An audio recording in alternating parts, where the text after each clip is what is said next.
Hi everyone, my name is Daniel Dutra. I am a PhD student at the São Paulo State University, located here in Jaboticabal, São Paulo, Brazil. So for me, it's a huge pleasure to be here sharing some of the achievements that we got from our project. So on behalf of my research team, I'll be presenting today a small piece of our project, which was entitled Staphylococci profile of free-range eggs collected in nest boxes and on the aviary bedding, according to their collection time post-laying. So it's not a big surprise to any one of you guys that the egg production system has been changing, and it has been changing a lot since the industry and the scientists are more concerned about the animal welfare. Example, we have the free-range system, an alternative system that have been increasingly worldwide. So with the systems, the birds can have access to external areas, they have access to sunlight, they have access to the nest boxes, so the birds can lay wherever they want inside the barn, so they have more freedom to express their natural behavior.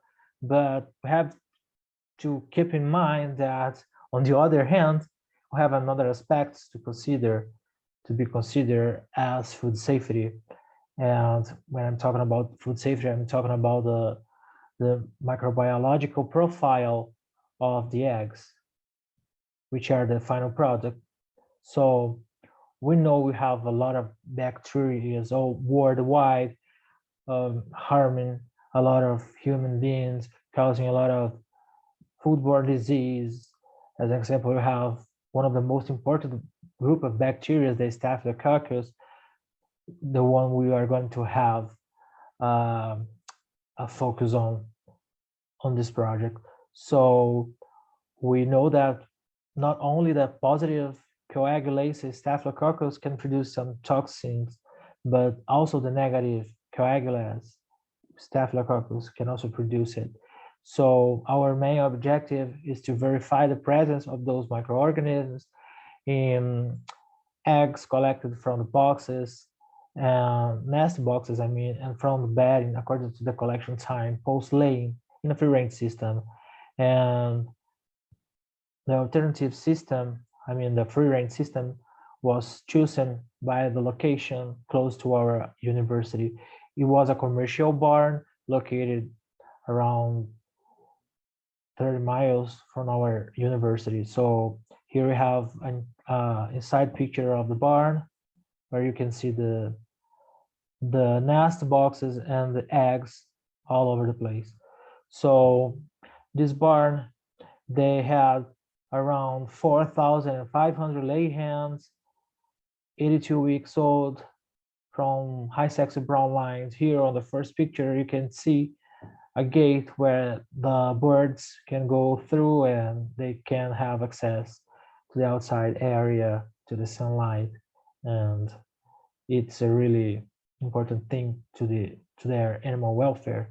So based on that, you collected 50 eggs, half from the nest and the other half from the bedding, divided in 5 times post laying, 0, 3, 6, 9, and 12 hours. So after taking the eggs to the laboratory, we proceeded with the microbiological analysis. When you have separated the eggshells from the internal content, and you have to assess both external and internal content.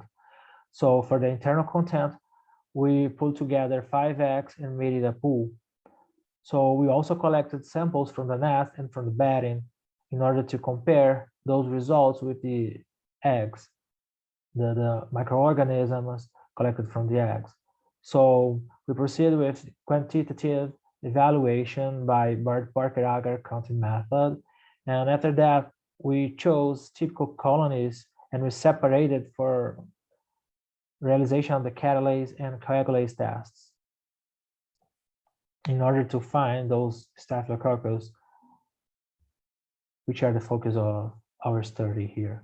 So here I brought the results in this table, and you can see inside this white arrow highlighted in orange that the most time the egg spent on the bed, the most are the contamination on the eggshell, starting with 10 to 4 and get finished with 10 to 6 CFU per gram. So it's different from the eggshell collected from the nest box, from the eggs, from the nest box eggs, I mean, where they were pretty much stable throughout the post-laying time period. So when you compare the internal compounds, so you can see that they were pretty much the same with no contamination of the internal eggs. So which means the bacteria here, they haven't translocated through the surface of the egg to the interior of the egg. So for our catalase and coagulase tests, both were negative.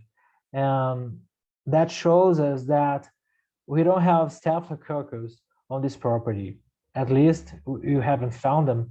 So it's an indicative that you have another type of microorganism, like you can mention here Streptococcus, Enterococcus, since they are catalase negative, not positive. So of course we are going to have coagulase test negative, since we didn't have Staphylococcus.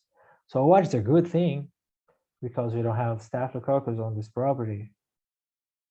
So as our main result, we can assure that there was an absence of catalase positive and coagulase positive Staphylococcus in 100% of the samples. So when you compare bed against nest, you can say that the eggshell from the bedding eggs had higher count of catalase negative microorganisms than the eggshell collected from the nest eggs. So this was a consequence of the higher load of microorganisms found on the material collected from the bed, where you can see here that the bed was superior in count than the nest box, with value of 10 to 8 in comparison to the nest box with 10 to 7. So the most time the egg spent, as I mentioned before, on the surface of the bed, which is more dirty, it's dirtier actually, it's more contaminated, so the egg is going to be contaminated as well, but only the surface throughout the 12 hours post-laying period. So here I brought two pictures of our plating to you. So the first one I brought to you was about the substrate from the nest, and the other one was about the substrate from the bed. So we have our 5 dilutions here. The first one here on the right picture on the right. So you can see our first dilution here, full of microorganisms. So marked by those black points here. When we compare this first plate with the first plate to the left from the nest material, it is too much contaminated. The load here is too higher. So it assures what I've been talking to you guys since I present the results on the other slide. It's just to corroborate. So as conclusion, you can assure that the free-range eggs can be produced free of Staphylococcus. So it's not a dream, it's a reality. So you can combine animal welfare with microbiological security or food safety. However, you have to consider that the eggs must be collected as soon as possible after laying in order to prevent increase of microbial load on the surface of the eggs, especially those eggs collected on the surface of the bed, which should receive differentiated treatment since they are more contaminated.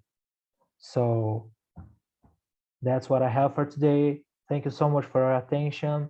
If you have any question, don't hesitate to contact me by my email. It's on the screen. So thank you a lot. I see you guys in another opportunity. Have a good one.